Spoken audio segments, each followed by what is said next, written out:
Wow, I'm proud. They look so good.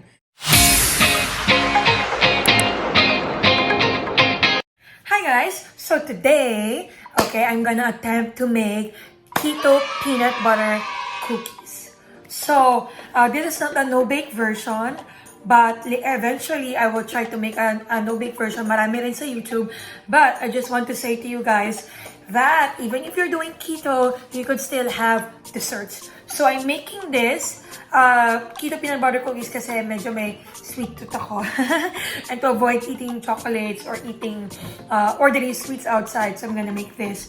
So first, we need to have, of course, our sugar-free peanut butter. You can get your peanut butter sugar-free, no sugar at all natural, walang stevia, walang Splenda. Okay, wait, yan yung oven ko nag-beep.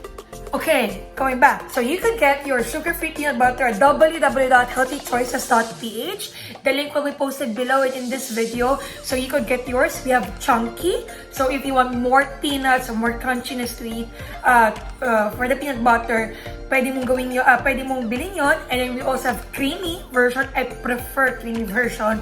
And then we have choco peanut butter. We use unsweetened cocoa for that. So no stevia, no Splenda, no nothing at all. Purely for keto and pwede rin for vegans. So you could get that in our website. And then also for this one, we need a half cup. For me, I just use this one. This is siguro almost half cup. Okay, almost half cup of erythritol. Pwede mong gamitin like 1/4 to 1/2. I don't really prefer marami erythritol.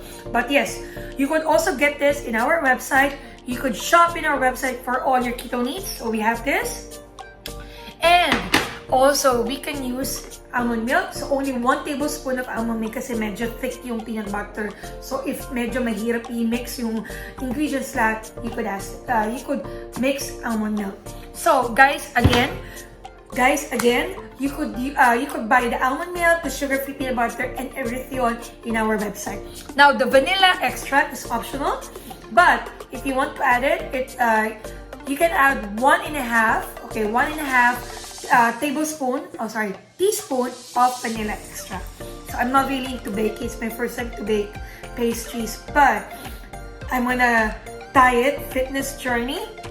So I hope na pwede nyo rin ito gawin sa bahay. I hope it's easy. There's no bake version. I'll post it also in my page. Meron mga no bake version. Kailangan mo lang siyang i-freeze. Pwede mong gawin yun. So yep.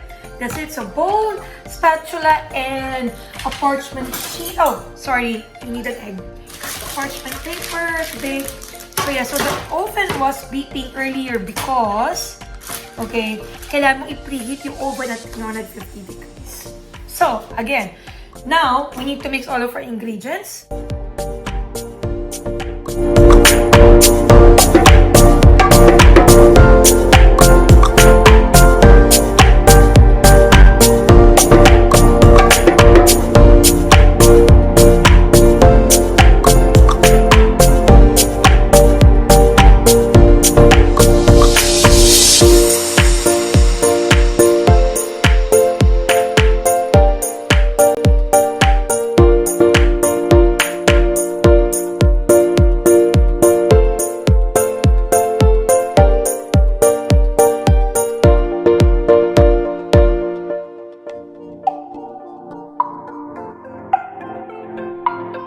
You could use this one, scoop, or pwedeng spoon lang.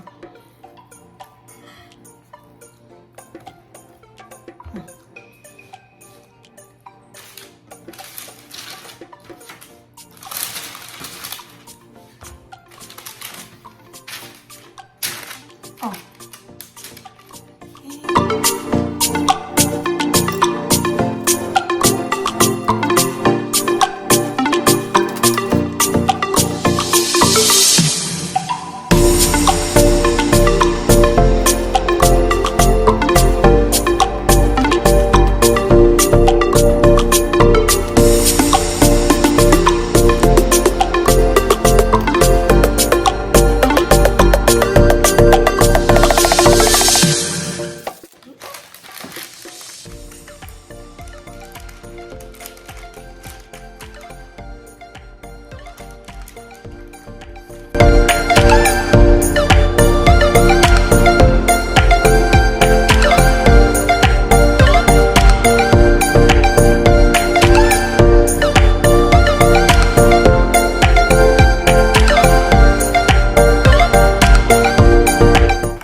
Hey guys, so timer na.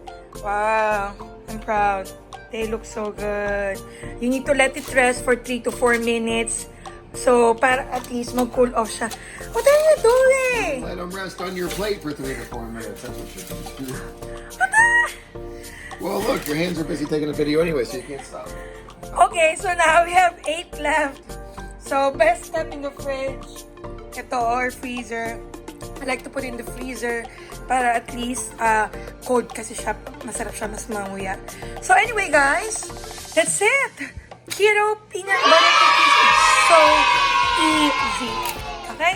Enjoy! Bye! Please don't forget to like, comment, and subscribe guys for more keto recipes. Okay? Bye! Thank you!